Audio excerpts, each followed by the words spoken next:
Good morning student.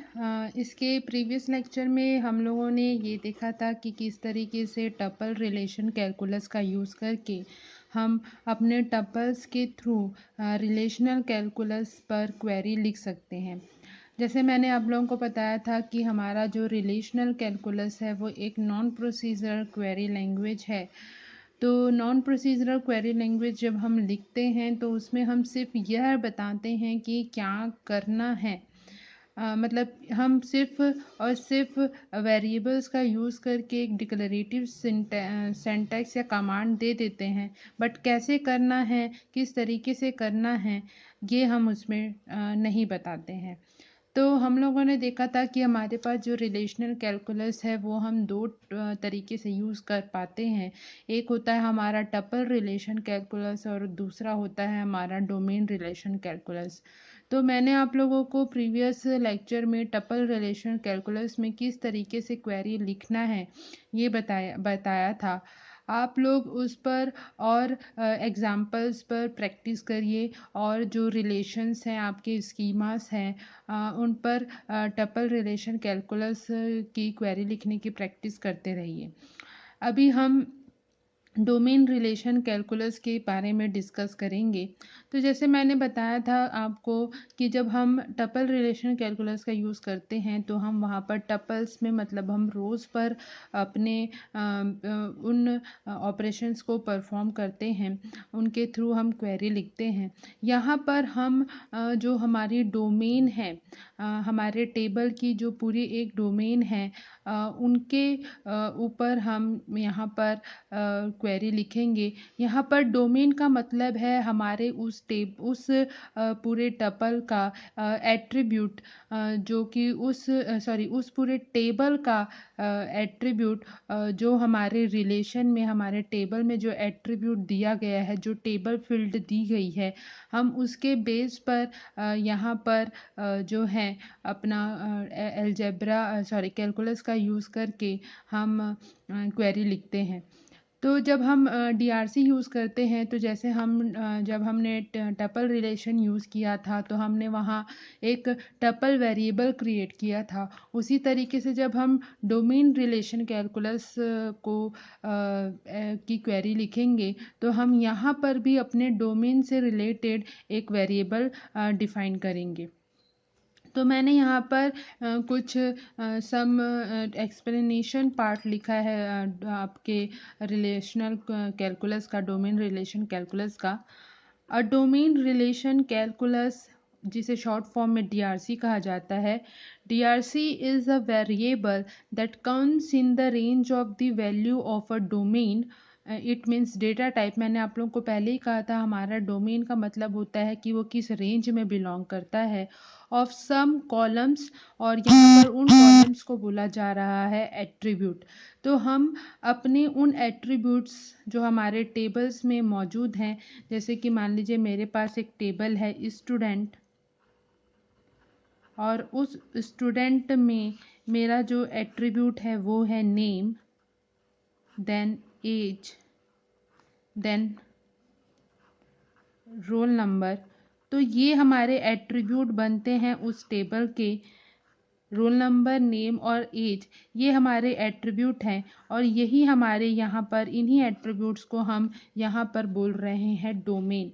तो इन्हीं domain, इन्हीं रेंज, क्योंकि ये एक डेटा टाइप भी डिसाइड करते हैं। जैसे मान लीजिए कि रोल नंबर है तो ये इंटीजर डेटा टाइप में होगा, नेम है तो वो कैरेक्टर डेटा टाइप में होगा, एज है तो अगेन इंटीजर डेटा टाइप में होगा। तो इन्हीं डोमेन का हम एक वेरिएबल डिसाइड करते हैं और उन वेरिएबल के थ्रू हम यहाँ पर क्वेरी लिखते हैं। जैसे कि हम टपल रिलेशन कैलकुलस में टपल वेरिएबल बनाकर वहाँ पर क्वेरी लिख रहे थे। तो जब हम डीआरसी का यूज़ करते हैं तो हमारा फॉर्मेट कैसा होगा क्वेरी लिखने का, हमको सेट बनाना है, कर्ली ब्रैकेट है ये आपका, कर्ली ब्रेसेस, देन आपको इन एंगल ब्रैकेट्स के बीच में आपके उस डोमेन वेरिएबल का सेट क्रिएट करना है। आपको जितने डोमेन वेरिएबल यूज़ करने हैं अपनी क्वेरी के अकॉर्डिंग, तो x1 x2 to up to xn ये हमारे सेट ऑफ डोमेन है, such that P is a condition जो हमारे डोमेन के लिए दी गई है, डोमेन पर अप्लाई की जाएगी। और फिर एंगल ब्रैकेट में आप फिर से अगेन आपकी कंडीशन एक और आपका ब्रैकेट ओपन होगा, जो पैरेंथेसिस ब्रैकेट है, क्योंकि P आप कंडीशन दे रहे हैं और वो कंडीशन किन के ऊपर अप्लाई होगी, आपके उन डोमेन सेट्स के ऊपर। तो इस तरीके से हम अपना रिलेशनल कैलकुलस, जब डोमेन रिलेशन कैलकुलस जब हम यूज़ करते हैं, तो इस तरीके से हमारा फॉर्मेट होता है क्वेरी लिखने का, जहाँ पर हम पहले उन सेट्स को डिफाइन करते हैं कि कौन कौन से डोमेन वेरिएबल होंगे, such that P is a condition for a domain, जो इन डोमेन्स के लिए, डोमेन वेरिएबल के लिए ट्रू होगी। यहीं पर मैंने उसको एक्सप्लेन किया, where each x of i means कोई से भी नंबर ऑफ वेरिएबल्स हो सकते हैं, is either a domain variable और a constant, and P denotes DRC formula. DRC formula it means condition, जो कि उन डोमेन्स रेंज पर, उन डोमेन्स वेरिएबल पर हमको अप्लाई करना है। A DRC formula is defined in a manner that is very similar to the definition of the TRC formula। जिस तरीके से हम टपल रिलेशन कैलकुलस में अपना अपना TRC फार्मूला हम डिफाइन कर रहे थे, उसी तरीके से यहाँ पर डोमेन रिलेशन कैलकुलस में भी हम उसी तरीके से अपना फार्मूला क्या है डिफाइन करेंगे। The main difference is that variable are the domain variable. सिर्फ इतना ही डिफरेंस है कि वहाँ पर हमारे पास टपल वेरिएबल हुआ करता था और यहाँ पर अब हमारे पास डोमेन वेरिएबल होगा।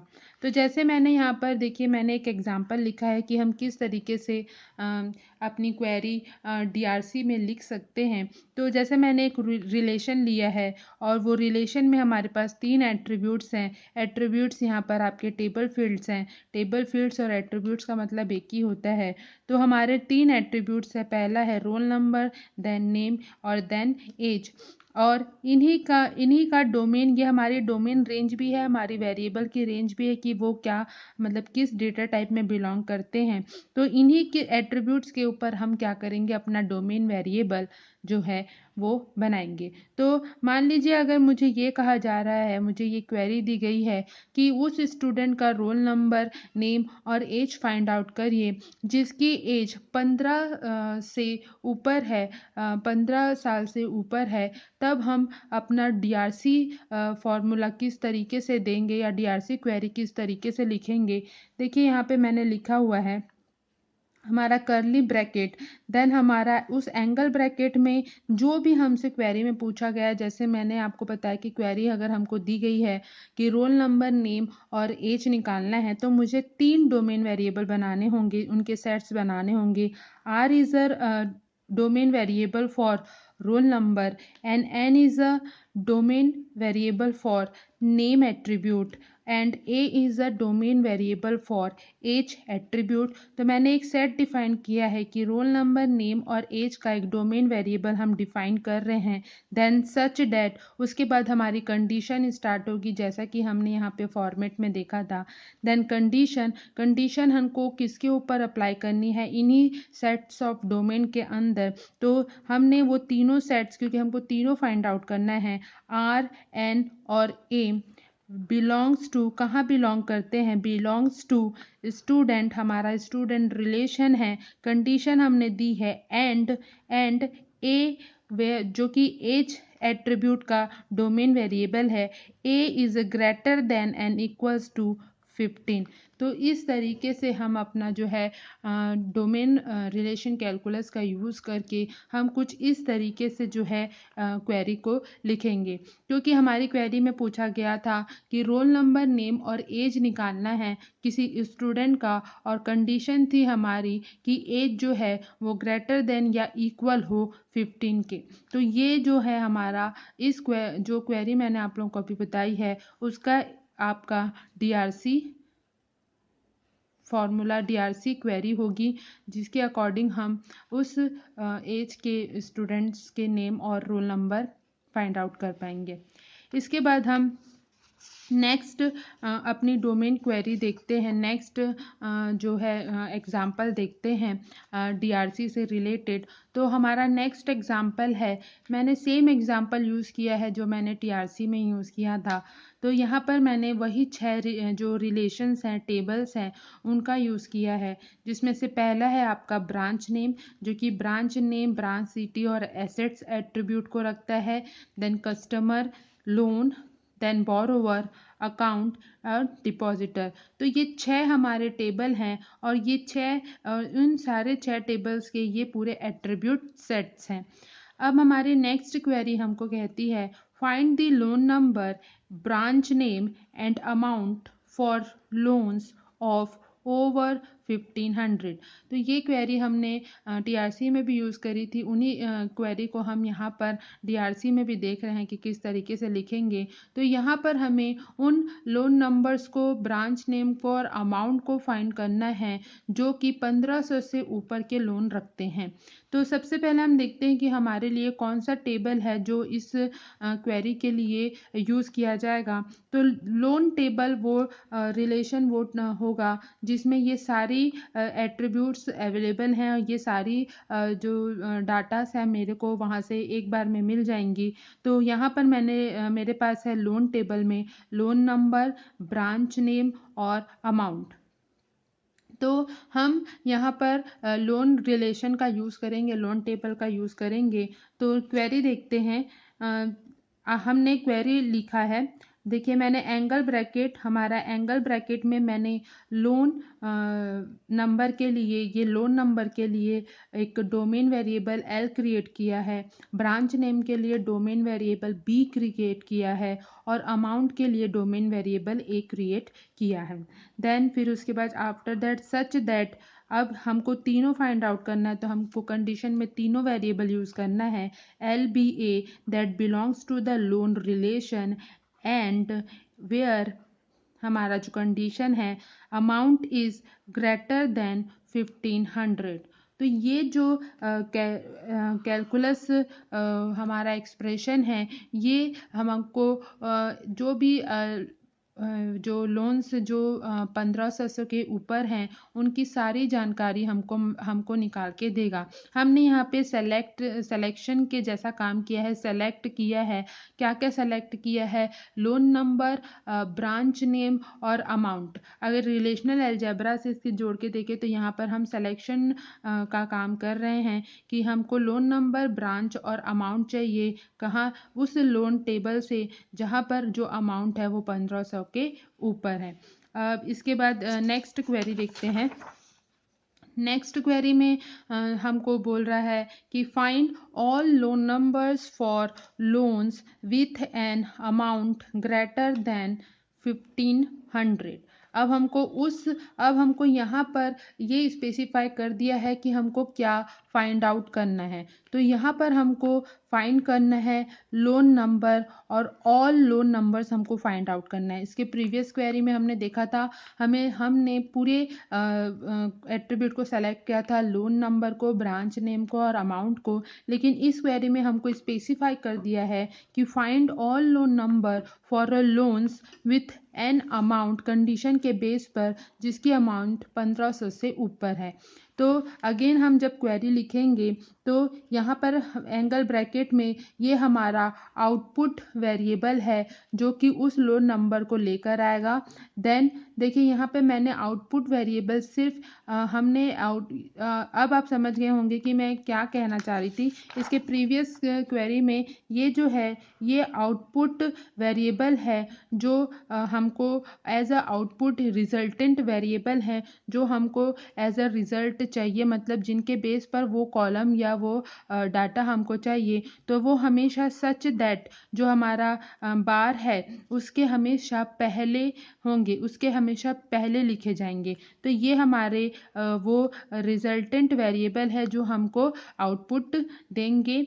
इसी तरीके से हमने टीआरसी में भी यूज़ किया था। तो जैसे यहाँ पे मुझे तीनों चाहिए था तो मैंने तीनों वेरिएबल का सेट क्रिएट किया था, लेकिन यहाँ पे मुझे एज अ आउटपुट सिर्फ लोन नंबर चाहिए।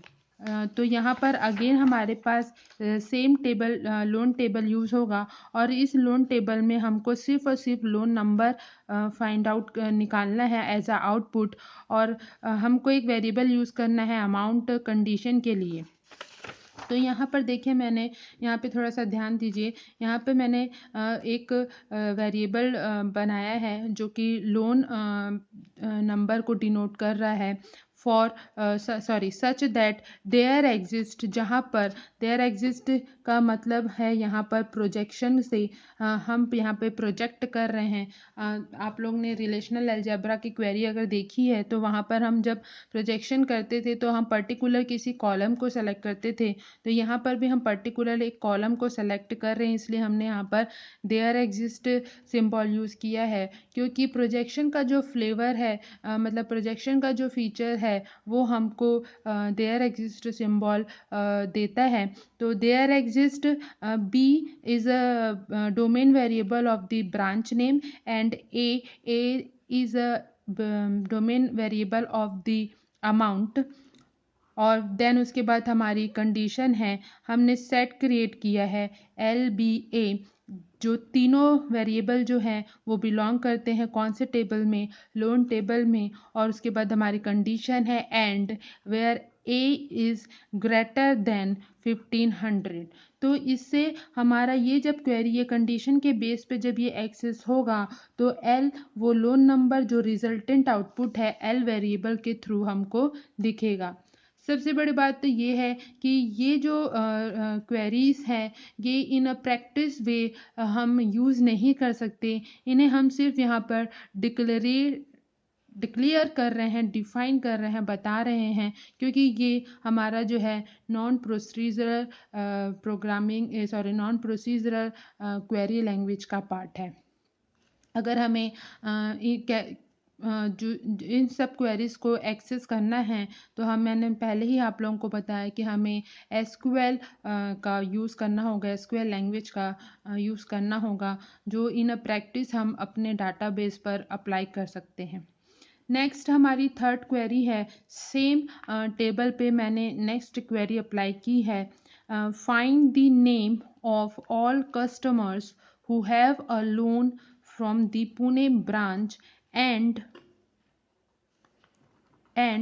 find the loan account। अब ये क्वेरी हमें कह रही है वो सारे कस्टमर्स लेके आना है जो लोन रखते हैं पुणे ब्रांच में। और फाइंड दी लोन अकाउंट, हमको अकाउंट भी फाइंड आउट करना। हमारे पास दो कंडीशन है। पहली कंडीशन है वो लोन्स निकालने हैं जो पुणे ब्रांच में हैं और वो लोन अकाउंट निकालने हैं जो हमको उनके अकॉर्डिंगली मिलेंगे। तो हमको क्या चाहिए, नेम ऑफ ऑल कस्टमर, उन सारे कस्टमर का नाम चाहिए जिनका लोन है पुणे ब्रांच में, और लोन अकाउंट भी हमको फाइंड आउट करना है। तो यहाँ पर हमको दो चीज़ें, दो कॉलम्स या दो बोलना चाहिए, दो वेरिएबल्स हैं, दो आउटपुट हमको चाहिए, एक कस्टमर नेम चाहिए और एक लोन अकाउंट चाहिए। तो सबसे पहले इस क्वेरी को सॉल्व करने से पहले हम ये देख लेते हैं कि हमें कौन कौन सा टेबल यूज़ करना है। तो पहला तो कस्टमर नेम निकालना है। तो और वो भी ऐसे कस्टमर जो कि जो जिन्होंने लोन बोरो किया है और वो पुणे ब्रांच के हैं। तो सबसे पहले हमारे पास जो टेबल यूज़ होगा, जो कस्टमर नेम निकालना है, वो होगा हमारा बोरोवर टेबल। और उसके बाद हमारे पास दूसरा टेबल यूज़ करेंगे हम लोन टेबल। तो इन दोनों से हमारा जो क्वेरी है, जो हमारी अभी नेक्स्ट क्वेरी हम जो देख रहे हैं, वो इन दोनों टेबल से पूरी तरीके से फुलफ़िल हो जाएगी। तो देखते हैं क्वेरी में क्या है। जैसे कि हमको कस्टमर नेम चाहिए था और लोन अकाउंट भी चाहिए था। तो मैंने एक कस्टमर नेम के लिए एक हमारा डोमेन वेरिएबल जो है वो है C, और अकाउंट के लिए हमारा जो डोमेन अकाउंट एट्रीब्यूट के लिए जो हमारा डोमेन वेरिएबल है वो है A। तो ये हमारे वो रिजल्टेंट आउटपुट वेरिएबल है जिनके थ्रू कस्टमर नेम और अकाउंट मिलेगा। Such that there exist L हमारा लोन वेरिएबल है, वो जो कि हमको लोन रिलेशन के लिए हमने डिफाइन किया है, रो टेबल के लिए डिफाइन किया है। एल ऑफ कंडीशन है वेयर सी लोन टेबल में हमारे पास देखते हैं क्या क्या हमारे पास है। लोन टेबल में ब्रांच नेम एंड अमाउंट, और बोरोवर टेबल में हमारे पास है customer name and loan number. तो यहाँ पर हमारा जो हमने एल जो है ये हमारा वो वेरिएबल है जो कि लोन नंबर को कंटेन करेगा, लोन नंबर को कंटेन करेगा। किस बेस पे? कि कस्टमर नेम और लोन, हमारा set of customer name and loan belongs to the borrower. तो देखते हैं कि कस्टमर नेम और लोन हमारे बोरोवर में, कस्टमर नेम एंड लोन ये दोनों एट्रीब्यूट जो हैं वो बोरोवर में बिलोंग करते हैं। तो यहाँ पर जो एल है, ये एल और ये एल सेम है, सेम वेरिएबल है। तो हमारा बोरोवर टेबल से वो लोन नंबर निकल कर आएगा, जिसके बेस पर हमको पता चलेगा कि कस्टमर नेम कौन कौन से हैं। तो ये एल और ये एल सेम हैं। तो यहाँ पर हम लोगों ने कंडीशन में, यहाँ पर मैंने लोन वेरिएबल लिया है ताकि इससे हमको वो लोन नंबर पता चल सके, जो उन लोन नंबर से हमको वो कस्टमर का नेम पता चल सके जिन्होंने लोन नंबर रखा है। और उसके लिए भी एक कंडीशन है कि वो सारे लोन नंबर जो हैं बिलोंग करना चाहिए पुणे ब्रांच में। तो ये आगे की क्वेरी देखते हैं। Belongs to the borrower and such there exist B of, अब ये बी जो है ये हमारा लोन टेबल में बिलोंग करता है, क्योंकि लोन टेबल में ही हमारे पास क्या है, लोन टेबल मैंने जैसे पहले ही कहा कि बोरोवर और लोन ये दो टेबल हमारे यूज़ होंगे। तो लोन टेबल में हमारे पास लोन नंबर के साथ ब्रांच नेम भी है और अमाउंट भी है। तो यहाँ पर हमारे पास हमको लोन टेबल लेना है, तो हमने एंड का ऑपरेशन लिया है। And there exist B, that B वो ब्रांच नेम है जो हमको लोन टेबल से मिलेगी। तो यहाँ पर मैंने लोन वेरिएबल का सेट बनाया है। L B A domain variable है लोन टेबल के। Loan number, branch name and amount belongs to the loan and B is equals to the Pune. तो इस तरीके से ये जो क्वेरी है वो उस कस्टमर नेम और उस लोन अकाउंट को लेकर आएगी जो पुणे ब्रांच में जिन कस्टमर का नाम है पुणे ब्रांच में, और जो लोन अकाउंट भी रखते हैं वो ये आउटपुट डोमेन वेरिएबल के थ्रू हमको पता चलेगा। एक बार फिर से ये क्वेरी देखते हैं। इस क्वेरी में ये जो है ये आपका रिजल्टेंट आउटपुट डोमेन वेरिएबल है जो कि कस्टमर नेम और अमाउंट को बताएगा। हमारे पास यहाँ पर दो टेबल यूज़ होंगे, एक होगा लोन और एक बोरोवर। बोरोवर में हमारे पास उन कस्टमर के नाम हैं जिन्होंने कैरी किया है, बोरो किया है, और लोन टेबल में हमारे पास उन ब्रांच का नाम है जहाँ पर लोन नंबर रखे हुए हैं। और हमारे पास कंडीशन दी गई है कि हमको उस ब्रांच के पुणे ब्रांच के कस्टमर नेम को फाइंड आउट करना है विद द लोन अकाउंट के साथ। तो यहाँ पर एंड क्वेरी दी है, इसलिए डबल टाइम्स हमने एंड यूज़ किया है। तो यहाँ पर एल जो कि लोन नंबर है जो बोरोवर में बिलोंग करता है, और वहाँ पर हमारे पास दो एट्रीब्यूट है। तो कस्टमर नेम, जो ये कस्टमर नेम निकल के आएगा इस क्वेरी के बेस पे निकल के आएगा कि लोन नंबर कहाँ बिलोंग करता है। हमारे पास दो वेरिएबल सेट है, customer name of loan belongs to the borrower and there exists B. B is a branch name or branch name domain variable, और ब्रांच नेम हमारे लोन रिलेशन में belong करता है। तो लोन रिलेशन के हमारे पास तीन एट्रीब्यूट्स हैं, लोन और बी इज़ ब्रांच नेम, और ए जो कि हमारा अमाउंट है, जिसमें से हम यहाँ पर बी ले रहे हैं क्योंकि हमको ब्रांच नेम के अकॉर्डिंगली फाइंड आउट करना है, that belongs to the loan and B is equals to the Pune. तो इस तरीके से ये क्वेरी जो है हमको जो हमारा कस्टमर नेम है और जो उनके लोन अकाउंट्स है वो हमको देगी। इसके बाद हम फिर से एक नेक्स्ट क्वेरी देखते हैं। उस क्वेरी में लिखा है, सेम टेबल पे मैंने नेक्स्ट क्वेरी लिखा है, find the name of all customers who have a loan and account और बोथ एट पुणे ब्रांच। अब हमको यहाँ पर लोन और जिनके पास लोन अकाउंट भी है, जिनके पास सेमी बैंक अकाउंट भी है, या जिनके पास दोनों हैं, उस बेस पर पूरे कस्टमर्स के नेम को फाइंड आउट करना है। तो यहाँ पर देखिए क्वेरी पे मैंने लिखा है कस्टमर नेम का ये हमारा डोमेन वेरिएबल है कस्टमर नेम। और हमारे पास यहाँ पर सबसे पहले तो ये देखते हैं कि कौन कौन से हमारे जो हैं टेबल यूज़ होंगे हमारे टेबल्स में से। तो हमको क्या क्या निकालना है, कस्टमर नेम और हमारा सेमी बैंक अकाउंट और लोन अकाउंट। तो एक डिपॉजिटर टेबल यूज़ होगा, एक अकाउंट टेबल यूज़ होगा और एक आपका बोरोवर यूज़ होगा। इससे हमको वो कस्टमर नेम मिल जाएंगे और वो अकाउंट भी मिल जाएंगे, सेमी बैंक अकाउंट भी मिल जाएगा और लोन बैंक अकाउंट भी हमको मिल जाएगा। तो ये 3 टेबल हैं, बोरोवर, अकाउंट और डिपॉजिटर, इस क्वेरी में यूज़ होंगे, जहाँ से हमको क्या निकालना है, कस्टमर नेम फाइंड आउट करना है। तो देखते हैं इस क्वेरी में क्या है। तो इस क्वेरी में हमको कस्टमर नेम हमारा रिजल्टेंट आउटपुट डोमेन वेरिएबल है, such that there exist L, where L जो है ये एल मैंने यहाँ लिखा है और ये एल यहीं पर सेम एग्जिस्ट करता है। तो ये एल यहाँ पर नेचुरल जॉइन की तरह परफॉर्म करेगा। ये एल वेरिएबल और ये एल वेरिएबल जब नेचुरल जॉइन की तरह परफॉर्म करेगा तो सारे कस्टमर नेम्स हमको मिल जाएंगे। तो ये एल वेरिएबल है हमारे लोन नंबर का जो कि बोरोवर में बिलोंग करता है। तो क्या निकालना है हम लोग को, वहाँ से कस्टमर नेम निकालना है और ये कस्टमर नेम का डोमेन वेरिएबल है। तो कस्टमर नेम डोमेन वेरिएबल और लोन नंबर डोमेन वेरिएबल का सेट हमने क्रिएट करता है जो बिलोंग करता है बोरोवर में। तो पहली कंडीशन हमारी, हमको कस्टमर नेम मिल गई, हमारा लोन जो लोन अकाउंट रखते हैं वो कस्टमर नेम मिल जाएंगे। एंड देयर एग्जिस्ट बी और ए।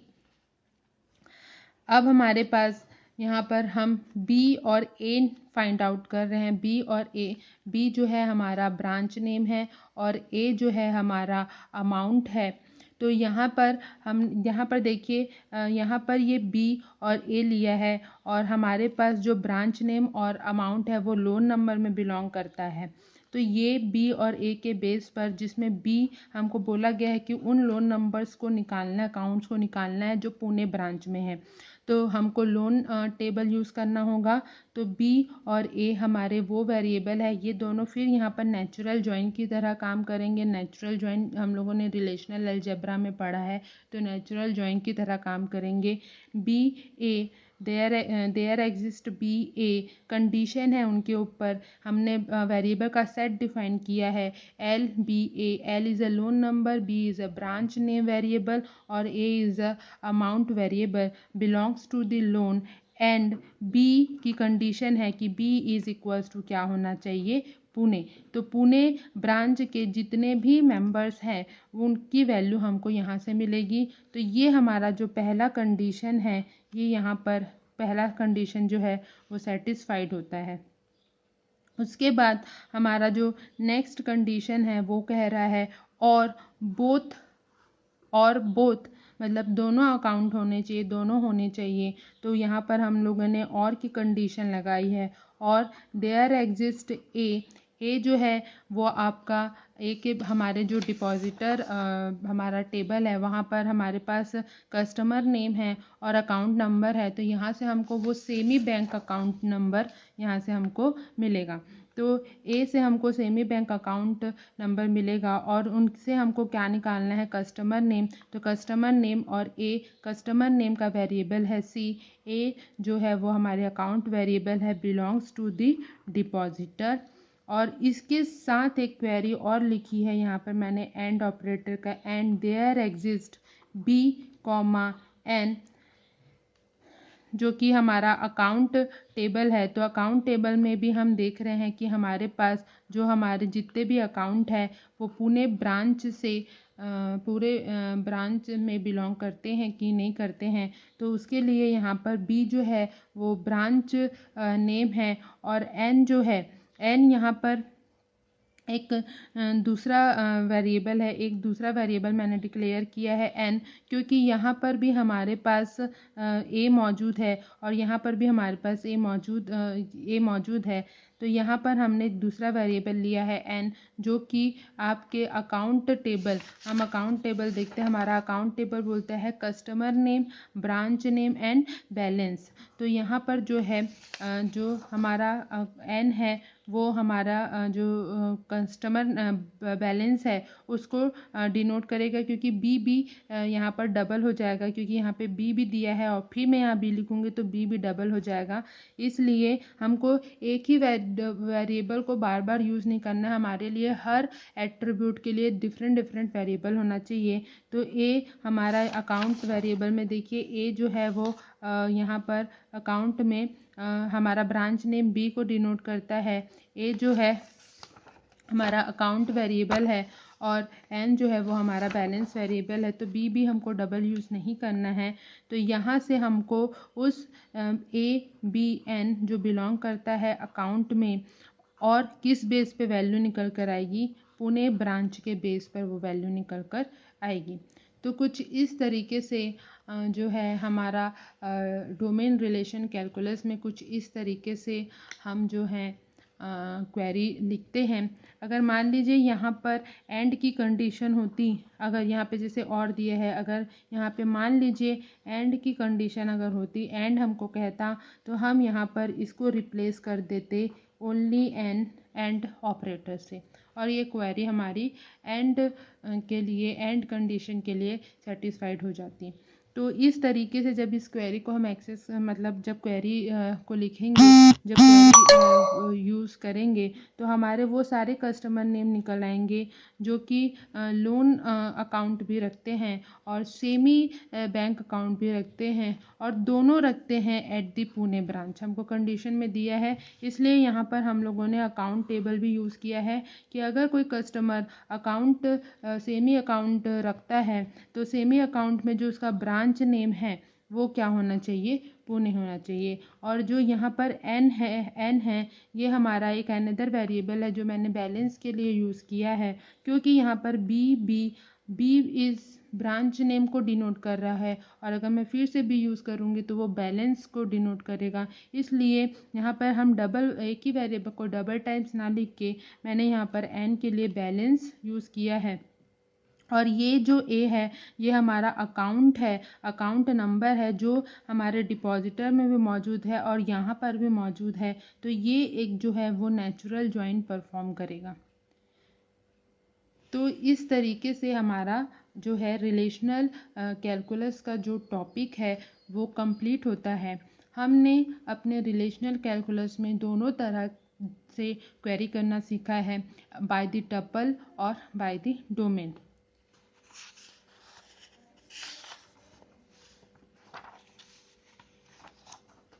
ये आप लोग इसका स्क्रीनशॉट ले लीजिए।